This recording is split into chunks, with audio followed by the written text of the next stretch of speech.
Hello, it's Steve. We're back at my home shop down here in Florida on the Gulf Coast.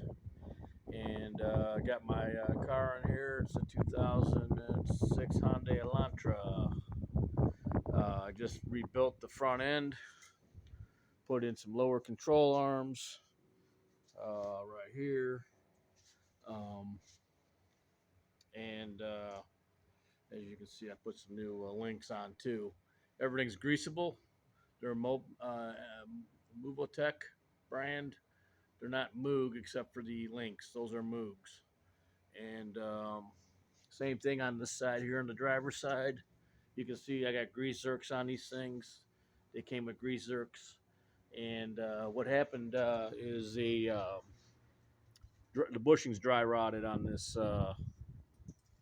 on these things here down here in Florida. So I got the thing sitting on my lift in the garage, and again, it's a 2006. They're susceptible to dry rotting. This car only has 51,000 miles, almost 52,000. It's sat for many years in the driveway, and it was my aunt's car before she passed away. She drove it very little. I think when she passed away in 2016, there was a little over 12,000 miles on this car, so I had to replace a lot of rubber tires,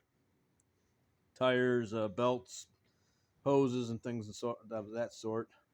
I put new brake rotors on here and some brake pads.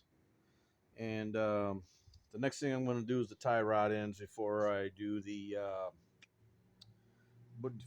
alignment, or I have to do the alignment after I do all that. But I did replace the struts, these quick struts here, uh, about 2.5 years ago during the pandemic. Um, but anyways, I just wanted to show you on these Hyundai Elantras. Are pretty easy to change these arms, lower control arms. They You just basically get there's one, two, three, four bolts, and then you got these bolts here on the links that you got to disconnect. And this thing comes apart pretty fairly simple. It's a pretty easy task if you got a lift. Makes it a lot easier. Um, I got this lift in my garage. I put in here not too long ago, and it serves a purpose for me. It's sat idle for probably 35 years. Um, Found it in Land Lakes, Florida, at an old body shop, and they were tearing down the building. So I approached the demolition crew, and they dug it out for me. And I made a video on this uh, in the past with the installation and so on, and I fully restored this lift. Um, I have this non-rotor leg out of this thing right now because I'm going to upgrade it to a newer one they have that has different locking positions as you rise this lift up. I'm going to get that. It's about $600 from a company called SVI International. They're in DeKalb, Illinois. So I'm going to upgrade it. I did replace the piston seal in this thing, and that's new. And the oil tank is out here, out back on the back porch. I didn't bury that. It's got a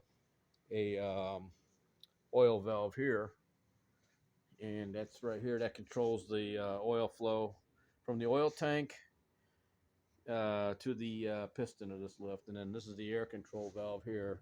What I did do is I put a air gauge on here so I know how much air is in the air tank. uh, I've never seen anybody do that to a lift, but I did that so I can see what the air pressure is when I lift this thing. And so so yeah, this is what I've got going on right now in my home shop, this little project here. And It's worth the money when you put something in the ground like this, especially if you own a few vehicles and you're handy enough to do the maintenance to your vehicles and so on. But I just thought I would do that because I want to save a lot of money on the repair bills and so on. But any questions, give me a shout out. Um, Again, my name is Steve. Send me your thoughts. But y'all have a great day, and thank you for watching my video.